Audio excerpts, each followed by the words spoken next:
Good evening to all of you, and thank you for joining us for this 13 Plus FastCast. I'm Mary Coleman. And I'm Dan Mars. Let's get started with some of your top headline news this evening. Lawyers for a high-profile prison inmate are still looking for answers, days after he was attacked at a facility right here in Tucson. We're learning more about the stabbing of Derek Chauvin at a federal prison in Tucson. He is serving a sentence of more than 2 decades for the murder of George Floyd. And now one of his lawyers says prison staffers have been slow to communicate with them. 13 News reporter Andres Rendon spoke with that lawyer today. Just days ago, Derek Chauvin, the ex-police officer that killed George Floyd back in 2020, was stabbed here at the Federal Correctional Institution in Tucson. Today, Chauvin is said to be in stable condition. However, many questions remain. The stabbing happened Friday afternoon. According to the Bureau of Prisons, life-saving measures were taken by emergency medical services and Chauvin was taken to a nearby hospital. Despite his severe injuries, though, Chauvin's attorney, Gregory Erickson, claims he nor any of Chauvin's family were informed until hours later. Despite reaching out to the Tucson prison on not less than 7 occasions, no one has contacted us directly. And as of 48 hours after the stabbing, no one had contacted the family. According to Erickson, he and Chauvin's family were only made aware of the attack when news outlets reported the stabbing. They're just shocked and dismayed that this, one, could have been allowed to happen. And two, they're absolutely disgusted at the lack of communication from the Tucson facility. See, anyone would be a suggestion of a systemic problem. Obviously it is.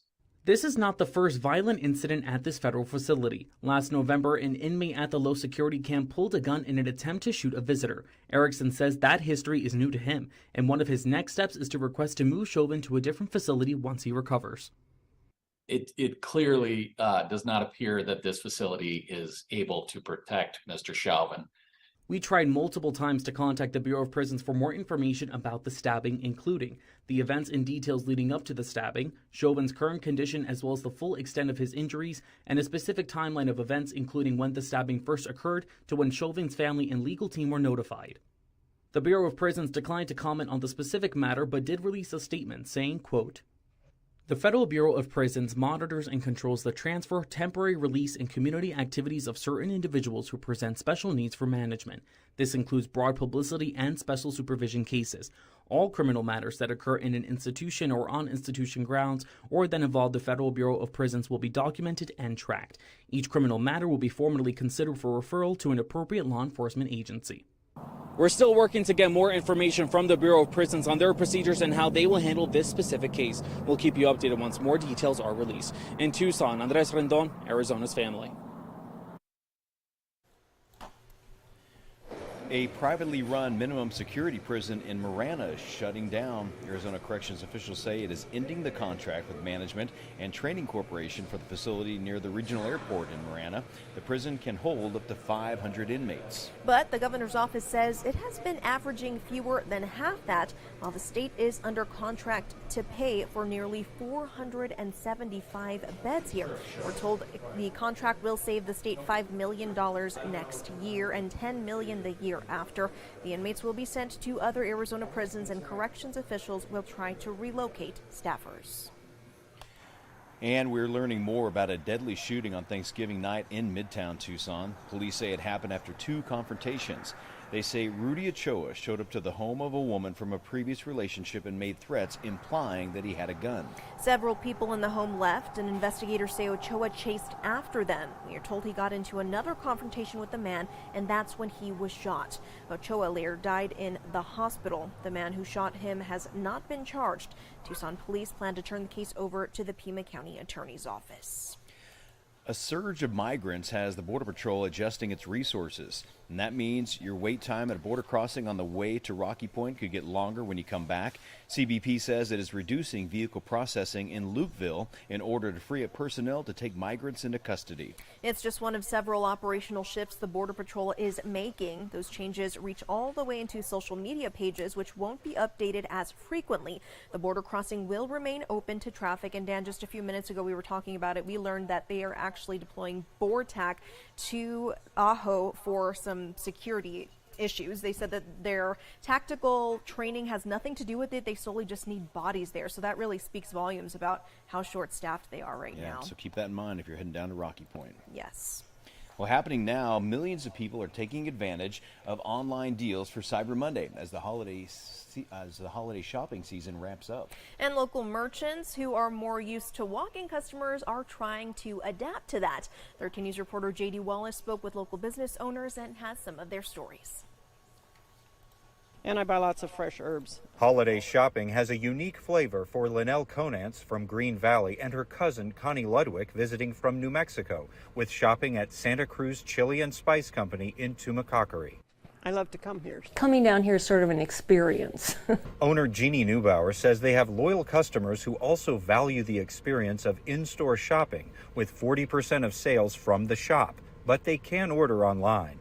A lot of people have moved from Arizona and they want to get the flavors that they were used to with Santa Cruz. So we often just talk to them and we figure out a way to get them, particularly this time of year where everybody is making tamales and all their holiday cooking and their family recipes that they can't do it without Santa Cruz. I noticed a difference last year, and this year specifically has been a lot more orders coming in. Monica Cota owns Rustic Candle Company on 4th Avenue and embraces Cyber Monday with 20% off orders of the candles they make in-house. She also credits success with loyal customers who know the product. It is hard to compare with the big box stores. Fortunately for our store, we do have a very faithful following. We have community people that choose to spend their money in small business and shop small. So we're fortunate to take advantage of offering sales to those people that conscientiously want to shop in our store. Her store has been around 21 years. Santa Cruz Chili and Spice Company is celebrating 80, which shows how good products survive changes in how people shop.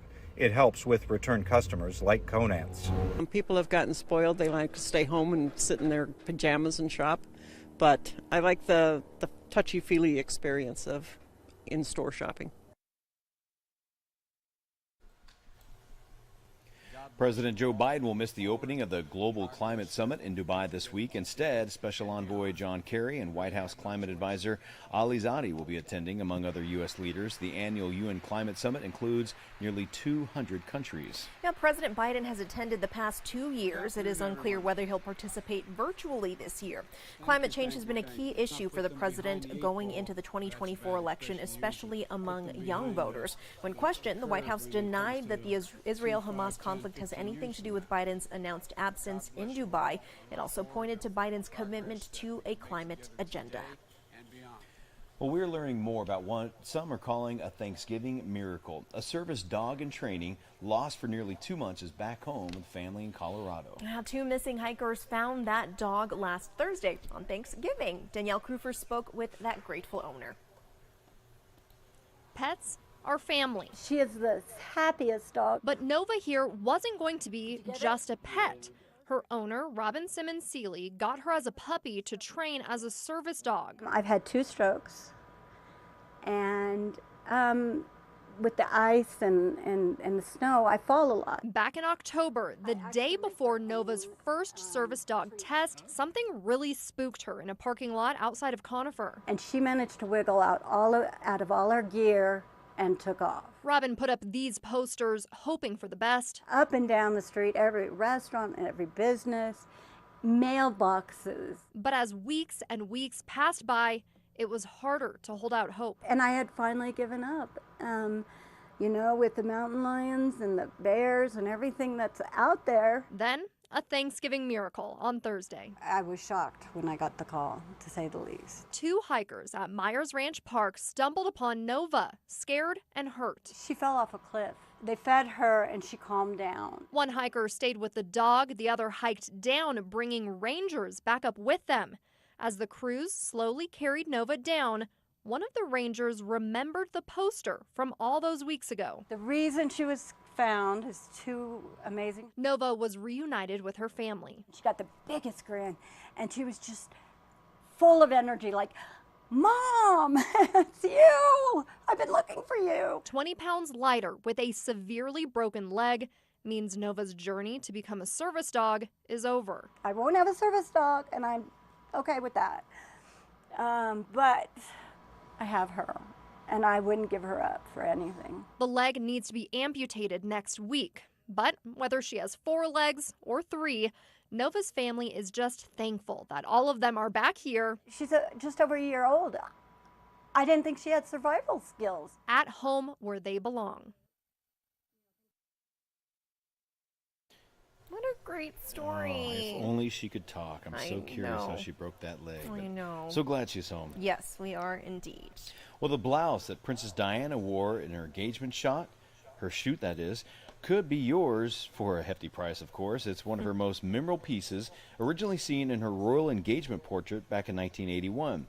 Diana's blouse was created by the same designer behind her wedding gown. The garment is expected to fetch between $80,000 and $100,000 at auction. The late Princess of Wales's blouse will be put on the auction from December 14th to the 17th, both in Beverly Hills and on the auction website. The auction will also include pieces worn by Hollywood royalty like Audrey Hepburn, Gloria Swanson, and Barbra Streisand. No, I wouldn't be surprised if it goes more than that. 80 to Yeah. 100,000. Yeah, the history, everyone's just so obsessed with the story, unfortunately, how it ended and everything. But I'm interested in seeing who gets that. Do you like the style?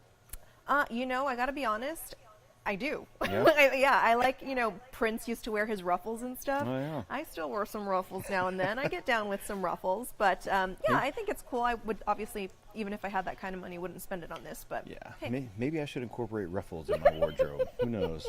Little vampire Jen. There you go.